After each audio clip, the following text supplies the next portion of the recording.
Good afternoon, my darlings. It is Tuesday, the 14th of May, and we're almost at the halfway point of the May Mayhem.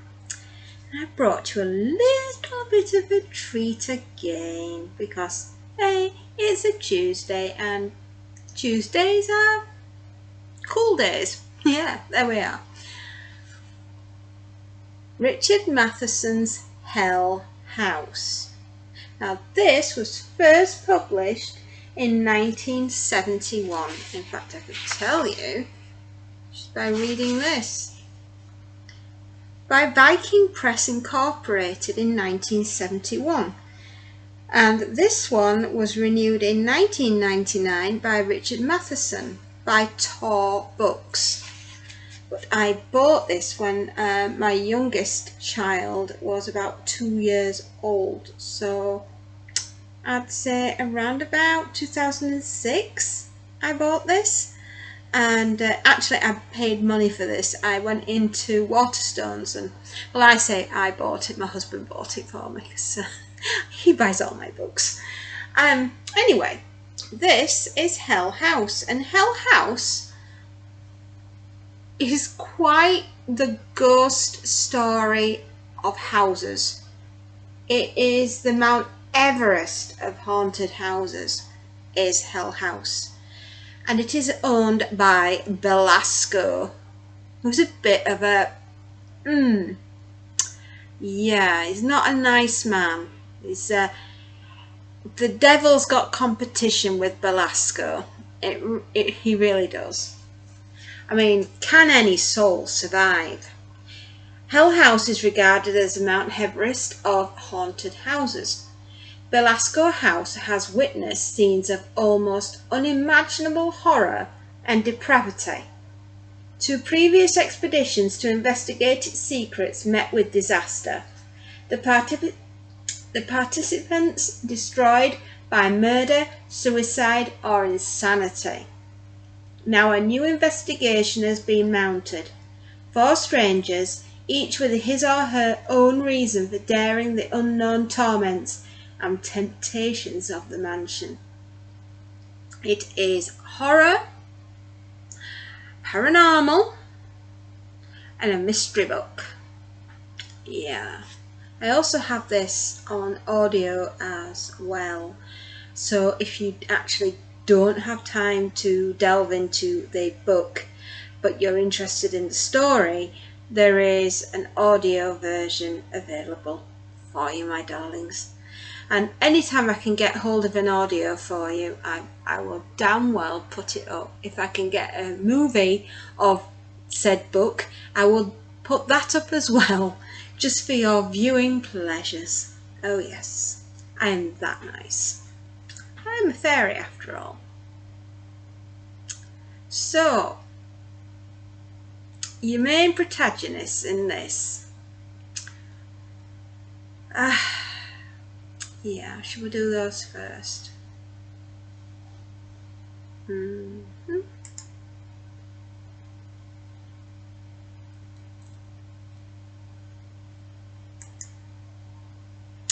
We've got the lead scientist, Lionel Barrett, with his wife, Edith Barrett. We've got Florence Tanner, who is a medium, and poor old Benjamin Franklin Fisher, who is also a sensitive, a medium, but he's so much more. He can almost transport himself into the spirit of the deceased to find out what's going on. And he is the only survivor of the original investigation that went in when he was a teenager, and it scarred him so greatly that to go back inside, well, first of all, he must be insane, and secondly, will he survive round 2 of Hell House and Belasco's minions, and Belasco himself, because Belasco is part of the undead. I would say he is a spirit that will not die. Wow, Belasco, like I say, you give the devil the run for his money.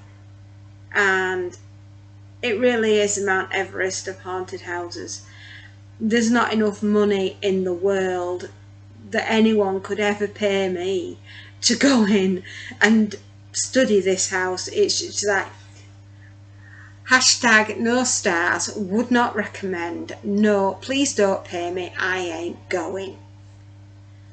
I'm too terrified of ghosties and oogie boogies and spooky wookies and basically evil souls that take pleasure in the tormenting and the depravity. Oh, the amount of depravity that's in this book is unreal. You're not going to find another one quite like this. Richard Matheson was a very unique writer, and I think he liked to torture his readers, because this book is very unsettling. It's not for the faint-hearted. It really isn't. It is absolutely terrifying. I don't even think Ghostbusters would have gone in here. Slimer would have probably run home crying. You know, the Marshmallow Man, even he ain't going here. No. It's just, it's another level of cruelty. It's a haunted house story that is depraved and psychological terror. If you can't see what's attacking you, how can you protect yourself? And that's what poor Florence Tanner goes through. She's like the number one picked on character in this entire novel, and they send this poor woman round the twist, and talk about torture. Blimey. The cat has a go, and then somehow the ghosts can bite her and leave bite marks on her skin so deep and so savage that she practically needs hospitalising by the time they're done with her. Will the poor souls, the 4 souls that go in this house, actually there are 5 souls that will be going in this house, because you're going to be one of them, and your soul is worth protecting as well. It is beautiful artwork, don't you think? Absolutely scary as hell. And look, there's Death or Belasco on the back page. I try to keep most of my books in reasonable condition because I love them. And my daughters, should anything ever happen to Mummy, will have quite the collection of books to go through, and they'll probably be thinking, oh, Mother, why did you keep so many? But I've only kept the ones that were actually worth keeping and the ones that had the best stories, and this is just a fantastic story. And you're going to have to be a very brave soul to be able to read this novel. I'll read you the first page. December the 18th, 1970, 3:17 p.m. It had been raining hard since 5 o'clock that morning. Brontian weather, Dr. Barrett thought. He repressed a smile. He felt rather like a character in some latter-day Gothic romance. The driving rain, the cold, the 2-hour ride from Manhattan in one of Dutch's long black leather upholstered limousines, the interminable, I will get this word right, interminable wait in his corridor while the disconcerted looking men and women hurriedly in and out of Dutch's bedroom glanced at him occasionally. He drew his watch from his vest pocket and raised the lid. He'd been here for more than an hour now. What did Dutch want from him? Something to do with parapsychology, most likely, the old man. Chain of newspapers and magazines were forever printing articles on the subject. Return from the grave, the girl who wouldn't die, always sensational, rarely factual. Wincing at the effort, Dr. Barrett lifted his right leg over his left. He was a tall, slightly overweight man in his middle 50s, his thinning blonde hair unchanged in colour, though his trimmed beard showed traces of white. He sat erect on the straight-back chair, staring at the door to Dutch's bedroom. Edith must be getting restless downstairs. He was sorry she'd come, still he had no way of knowing it would take this long. The door to Dutch's bedroom opened, and his male secretary Hanley came out. "Doctor," he said. Barrett reached for his cane and, standing, limped across the hallway, stopping in front of the shorter man. He waited while the secretary leaned in through the doorway and announced, "Dr. Barrett, sir." Then he stepped past Hanley, entering the room. The secretary closed the door behind him. The darkly panelled bedroom was immense. It was a sanctum of the monarch, Barrett thought as he moved across the rug, stopping by the massive bed. He looked at the old man sitting in it. Rolf Rudolph Dutch was 87, bald, skeletal, his dark eyes peering out from bony cavities. Barrett smiled. "Good afternoon." Intriguing that this wasted creature ruled an empire, he was thinking. "You're crippled," Dutch's voice was rasping. "No one told me that." "I beg your pardon," Barrett stiffened. "Never mind," Dutch cut him off. "It's not that vital. I suppose my people have recommended you. They say you're one of the best in your field, one of the 5 best in your field." He drew in labouring breath. "Your fee will be $100,000. Barrett started. "Your assignment is to establish the facts." "Regarding what?" asked Barrett. Dutch seemed hesitant about replying, as though he felt it was beneath him. Finally he said, "Survival."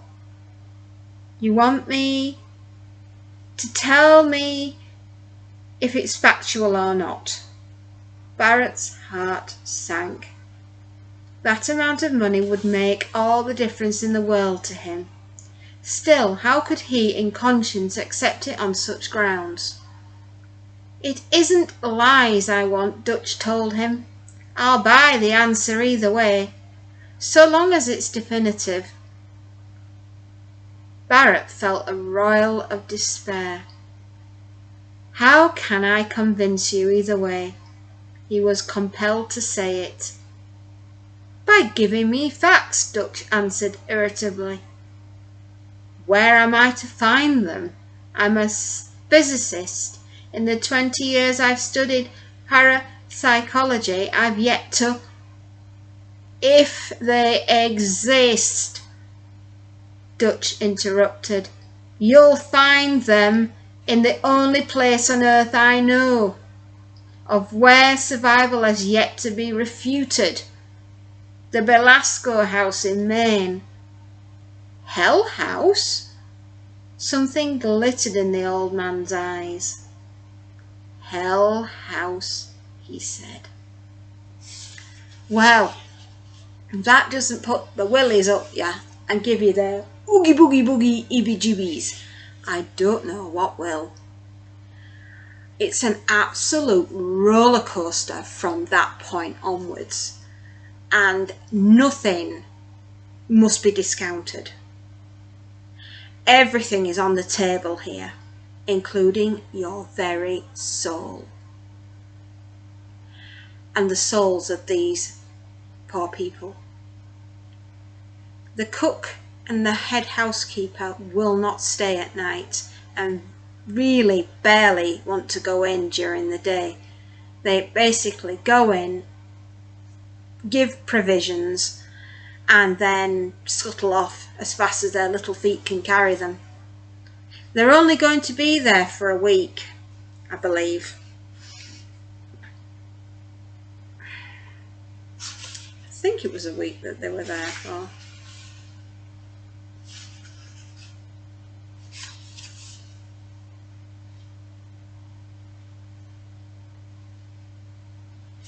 Barrett felt a tingling of excitement. I thought the Belasco heirs had sealed it off after what happened. That was 30 years ago. Dutch cut him off again. They need the money now. I've bought the place. Can you be there by Monday? Barrett hesitated, then seeing Dutch begin to frown, nodded once. Yes. He couldn't let this chance go by. There'll be 2 others with you, Dutch said. May I ask who? Florence Tanner and Benjamin Franklin Fisher. Barrett tried not to show the disappointment he felt. An over-emotive spiritualist medium and the lone survivor of the 1940 debacle. He wondered if he dared object. He had his own group of sensitives, and he didn't see how Florence Tanner or Fisher could be of any help to him. Fisher had shown incredible abilities as a boy, but after his breakdown had obviously lost his gift, been caught in a fraud a number of times, finally disappearing from the field entirely. He listened half attentive as Dutch told him that Florence Tanner would fly north with him while Fisher would meet them in Maine. The old man noted his expression. Don't worry, you'll be in charge, he said. Tanner's only going because my people tell me she's a first-class medium. But a mental medium, said Barrett. And I want that line of approach employed as well as yours, Dutch went on, as though Barrett hadn't spoken. Fisher's presence is obvious. Barrett nodded. There was no way out of it, he saw. He'd have to bring up one of his own people after the project was underway. As to costs, he started. The old man waved him off. Take that up with Hanley. You have unlimited funds. And time? That you don't have, Dutch replied. I want the answer in a week, so yes, it was 7 days. Barrett looked appalled. Take it or leave it, the old man snapped. Sudden, naked rage in his expression. Barrett knew he had to accede or lose the opportunity. And there was a chance if he could get his machine constructed in time. He nodded once. A week, he said. So, Hell House is going to give them a hell of a week for a hell of a lot of money. Sometimes money is not the answer, but a clean conscience and a clean soul is. With all the money in the world, I wouldn't set foot in this house. And the old man wanted an answer within a week. Well, I hope he's prepared for the answer that he's going to get, because it's not necessarily the answer maybe that he wants, but it will be an answer. For sure, you can guarantee that. And as to will they survive, well, you're going to have to read the book and find out, aren't you? Because I'm not going to spoil it for you. But it is fabulous, and I honestly will put the audio book up for your pleasure as well, my darlings. So, without further ado, hope you give this book a chance. hope you read it on a really dark and stormy night.